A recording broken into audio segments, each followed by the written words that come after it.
प्यारे स्टूडेंट, स्वागत है आप सभी का अपना चैनल न्यू क्लासेस में। और आज का वीडियो क्लास 12 के स्टूडेंट के लिए काफ़ी इंपॉर्टेंट होने वाला है और आप लोगों के लिए बहुत बड़ी खुशखबरी है।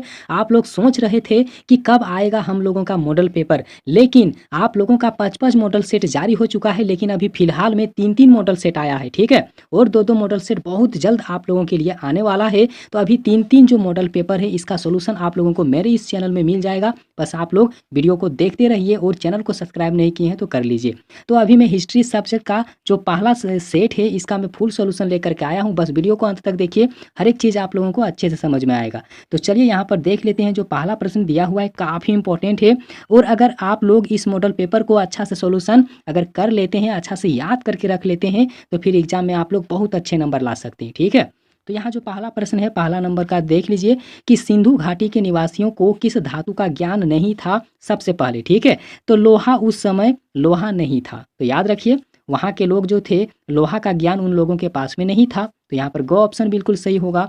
आगे देख लीजिए कि मोहनजोदड़ो की खोज 1922 के ईस्वी में आखिर किसने किया था। तो राखाल दास बनर्जी ने किया था, बिल्कुल राइट आंसर है, आप लोग याद करके रखिए।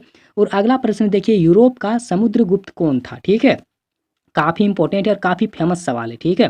तो देख लीजिए, यूरोप का समुद्रगुप्त आखिर कौन है। तो इसका राइट आंसर होगा नेपोलियन बोनापार्ट, ठीक है, काफ़ी इंपॉर्टेंट है। आगे देख लीजिए कि किस अभिलेख से अशोक द्वारा कलिंग विजय का पता चलता है। तो याद रखिए, इसका राइट आंसर होगा 13वें, ठीक है। 13वें जो दिया हुआ है ना, बिल्कुल इसका राइट आंसर होगा। और यहाँ पर अगला प्रश्न भी देख लीजिए, और हर एक मॉडल पेपर आप लोग सॉल्व करके एग्जाम देने चले जाए, ठीक है। क्योंकि आप लोग मॉडल पेपर को अगर नहीं सॉल्व करते हैं तो फिर ज़्यादा नंबर आप लोग नहीं ला पाइएगा। इसलिए मॉडल पेपर को आप लोग अच्छे से सॉल्व करके याद करके जाइए, क्योंकि मॉडल पेपर से ही हर एक क्वेश्चन वहाँ पर इस बार आने वाला है। जो 40 ऑब्जेक्टिव प्रश्न है ना, वो मॉडल पेपर से ही आएगा, आप लोग याद करके रखिएगा, ठीक है। और यहाँ पर देखिए, जो 5 नंबर का प्रश्न है कि अभिज्ञान अभिज्ञान शाकुंतलम के रचनाकार आखिर कौन है। तो इसका राइट आंसर होगा कालिदास, ठीक है। और यहाँ पर देखिए 6 नंबर का जो प्रश्न दिया हुआ है कि ऋग्वेद के पुरुष सूक्त में सर्वप्रथम किस वर्ण का उल्लेख मिलता है। तो सबसे पहले अगर कहा जाए ना, तो ब्राह्मण होगा, ठीक है। और देख लीजिए, ऋग्वेद के जो प्रथम यानी कि सर्वप्रथम जो वर्ण उसमें मिलता है ना पुरुष सूक्त का, तो देखिए ब्राह्मण भी होगा, क्षत्रिय भी आएगा, वैश्य भी आएगा और शूद्र भी आएगा। आप लोग देख लीजिए, गूगल में सर्च करके देखिए, यहाँ पर जो चारों ऑप्शन है ना, चारों का चारों ऑप्शन उसमें आता है। लेकिन अगर यहाँ पर सर्वप्रथम का बात हो रहा है, तो पहला ऑप्शन इसका राइट होगा, मतलब ब्राह्मण होगा, ठीक है। आगे यहाँ पर देख लीजिए कि वीर वीरशैव लिंगायत आंदोलन का जनक आखिर कौन है। तो इसका राइट आंसर आप लोग याद रखिएगा, वासवन्ना होगा। क्या होगा, तो वासवन्ना होगा। और अगला प्रश्न यहाँ पर देखिए, जो 8 नंबर का है कि धर्म ग्रंथ, ठीक है, धर्म ग्रंथ सूत्र पीटक किस धर्म से संबंधित है। तो कौन से धर्म से संबंधित है, मैंने पहला वीडियो में आप लोगों के लिए इस प्रश्न को सॉल्व किया था, आप लोग नहीं देखें, इसलिए इसका आंसर आप लोगों को नहीं मालूम होगा, ठीक है। लेकिन इसका जो राइट आंसर होगा ना, बौद्ध धर्म होगा। क्या होगा, तो बौद्ध धर्म होगा। आगे देख लीजिए कि तंबाकू पर किस शासक ने प्रतिबंध लगाया था। तो इसका जो राइट आंसर होगा ना, जहांगीर होगा। क्या होगा, तो जहांगीर होगा। आगे देख लीजिए कि मुगल कालीन चित्रकला किसके काल में चरमोत्कर्ष पर पहुंची थी। तो इसका राइट आंसर क्या होगा, तो जहांगीर ही होगा, बिल्कुल करेक्ट आंसर है। और यहाँ पर अगला प्रश्न देख लीजिए कि भारत का अंतिम मुगल सम्राट आखिर कौन था। अंतिम का बात हो रहा है, तो अंतिम का जो मुगल सम्राट था उसका नाम था बहादुर शाह जफर। काफ़ी इंपॉर्टेंट है, याद करके रखिएगा। और आगे देख लीजिए कि स्थापित्य मतलब स्थापत्य कला का जो सर्वाधिक विकास है किसके समय में सबसे ज़्यादा हुआ था। तो शाहजहाँ के शासन काल में हुआ था, ठीक है। और विजयनगर का महानतम शासक आखिर कौन था। काफ़ी इंपॉर्टेंट है, यहाँ पर था का प्रयोग है, आप लोग इस बात को बिल्कुल भी मत भूलिएगा, ठीक है। विजयनगर का महानतम जो शासक था उसका नाम क्या है। तो उसका नाम है कृष्णदेव राय। तीसरा पॉइंट बिल्कुल सही जवाब है। और आगे देख लीजिए, पुष्टि मार्ग का जहाज किसे कहा जाता है। तो पुष्टि मार्ग का जो जहाज है ना, वल्लभ आचार्य जी को कहा जाता है, ठीक है। अगला देखिए, जो यहाँ पर 15 नंबर का प्रश्न दिया हुआ है कि यात्रियों का राजकुमार किसे कहा गया है, ठीक है। यात्रियों का राजकुमार किसे कहा गया है, तो हांस सांग को कहा गया है, मतलब खो ऑप्शन बिल्कुल इसका राइट आंसर होगा। आगे देख लीजिए, जो यहाँ पर 16 नंबर का प्रश्न दिया हुआ है कि मध्य युगीन यात्रियों का सरताज किस यात्री को कहा जाता है? और काफ़ी इंपॉर्टेंट सवाल है, इसका राइट आंसर आप लोग याद रखिएगा, मार्को पोलो होगा। क्या होगा? तो मार्को पोलो होगा, ठीक है। और इनसे पहले भी मैंने बहुत सारा वीडियो अपलोड किया है, आप लोग जा करके देखिए मेरे चैनल के प्लेलिस्ट में हर वीडियो आप लोगों के लिए वहाँ पर उपलब्ध है, आप लोग जा करके देख लीजिए, ठीक है। और यहाँ पर अगला प्रश्न ध्यान दीजिए कि महालवाड़ी बंदोबस्त किसके द्वारा लागू किया गया था? किसके द्वारा महालवाड़ी जो बंदोबस्त थे वह लागू किया गया था, किसके द्वारा था? तो इसका जो राइट आंसर होगा ना, मार्टिन बर्ड इसका राइट आंसर होगा। इसी के जरिए, इसी के द्वारा महालवाड़ी बंदोबस्त लागू किया गया था। और अगला प्रश्न यहाँ पर देख लीजिए कि उल गुलान विद्रोह का नेता आखिर कौन था? ठीक है, उल गुलान विद्रोह का नेता कौन था? तो याद रखिए बिरसा मुंडा होगा इसका राइट आंसर। आगे देख लीजिए, रैयत बाड़ी व्यवस्था में भूमि का स्वामी आखिर कौन था? ठीक है, रैयत बाड़ी व्यवस्था में भूमि का स्वामी आखिर कौन था? तो याद रखिए जो किसान होते थे ना, वो उसका राइट आंसर होगा।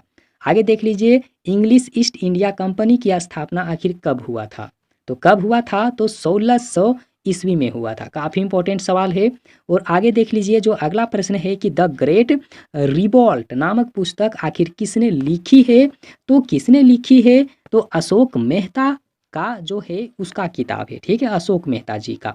आगे देखिए, जो अगला प्रश्न दिया हुआ है कि 1857 के गद्दर को किसने क्रांति कहा था? ठीक है, किसने क्रांति कहा था 1857 के जो गद्दर जो थे? तो 1857 के गद्दर को आखिर किसने क्रांति का नाम दिया था? इसका जो राइट आंसर होगा ना, कार्ल मार्क्स इसका राइट आंसर है, पहला पॉइंट ही आंसर है, ठीक है। आगे देख लीजिए, 7 द्वीपों का नगर कहा जाता है, तो किसे कहा जाता है? 7 द्वीपों का नगर कहा जाता है, तो बम्बई इसका राइट आंसर होगा, बम्बई को ही कहा जाता है, ठीक है। और अगला प्रश्न यहाँ पर देख लीजिए कि अखिल भारतीय स्तर पर पहली जो जनगणना हुई है तो आखिर कब हुआ था? ठीक है, तो पहली जो जनगणना हुई है ना, वो आप लोग आंसर याद रखिएगा, इसका राइट आंसर होगा 1872 में हुआ था, ठीक है। और अगला देख लीजिए, वास्को डिगामा किस सन में भारत पहुंचा था? मतलब वास्को डिगामा कब भारत आया था? काफ़ी फेमस सवाल है, आप लोगों को इसका जवाब तो मालूम होगा, और अगर नहीं जानते हैं तो आप लोग आंसर याद करके रखिएगा। 17 मई 1498 इसका राइट आंसर है, ठीक है। और अगला प्रश्न देखिए, जो 26 नंबर का प्रश्न दिया हुआ है कि भारत में रेलवे की शुरुआत आखिर कब हुई थी? भारत में रेलवे की शुरुआत कब हुई है? तो 1853 इसका राइट आंसर है, मतलब ग ऑप्शन सही जवाब है। आगे देख लीजिए, गेटवे ऑफ इंडिया कहाँ पर स्थित है? ठीक है, गेटवे ऑफ इंडिया कहाँ पर स्थित है? तो बामटे में स्थित है, ठीक है। करो या मरो का नारा किसने दिया था? तो करो या मरो का नारा गांधी जी का दिया हुआ है, ठीक है। और सर की उपाधि किसने वापस की थी? सर की जो उपाधि है किसने वापस कर दिया था? तो इसका राइट आंसर आप लोग याद रखिएगा, रविंद्रनाथ टैगोर जो हैं वो उसी ने वापस कर दिया था, ठीक है। आगे देख लीजिए, जो अगला प्रश्न दिया हुआ है कि गांधी जी ने असहयोग आंदोलन किस किस वर्ष में आरंभ किया था? काफ़ी इंपॉर्टेंट है, काफ़ी फेमस है, आप लोग याद करके रखिएगा इस सवाल को। इसका जो राइट आंसर होगा ना, 1920 होगा। क्या होगा? 1920 होगा। और आगे देख लीजिए, जालियांवाला बाग हत्याकांड कब हुआ है? आप लोगों को तो इसका जवाब पहले से मालूम है। देखो कितना आसान आसान सवाल है आप लोगों के लिए, ठीक है। बस एक बार आप लोग रिपीट कर लीजिए, काफ़ी आसान आसान है। तो देख लीजिए, जालियांवाला बाग जो हत्याकांड हुआ था ना, 13 अप्रैल 1919 में हुआ था, ठीक है। अगला प्रश्न देख लीजिए, काला कानून किसे कहा जाता है? तो काला कानून किसे कहा जाता है? रोलेट एक्ट को कहा जाता है, ठीक है ना। आगे देख लीजिए, सुभाष चंद्र बोस ने कहाँ पर आज़ाद हिंद फौज का गठन किया था? और काफ़ी इंपॉर्टेंट सवाल है, इसका राइट आंसर होगा सिंगापुर। क्या होगा? तो सिंगापुर होगा।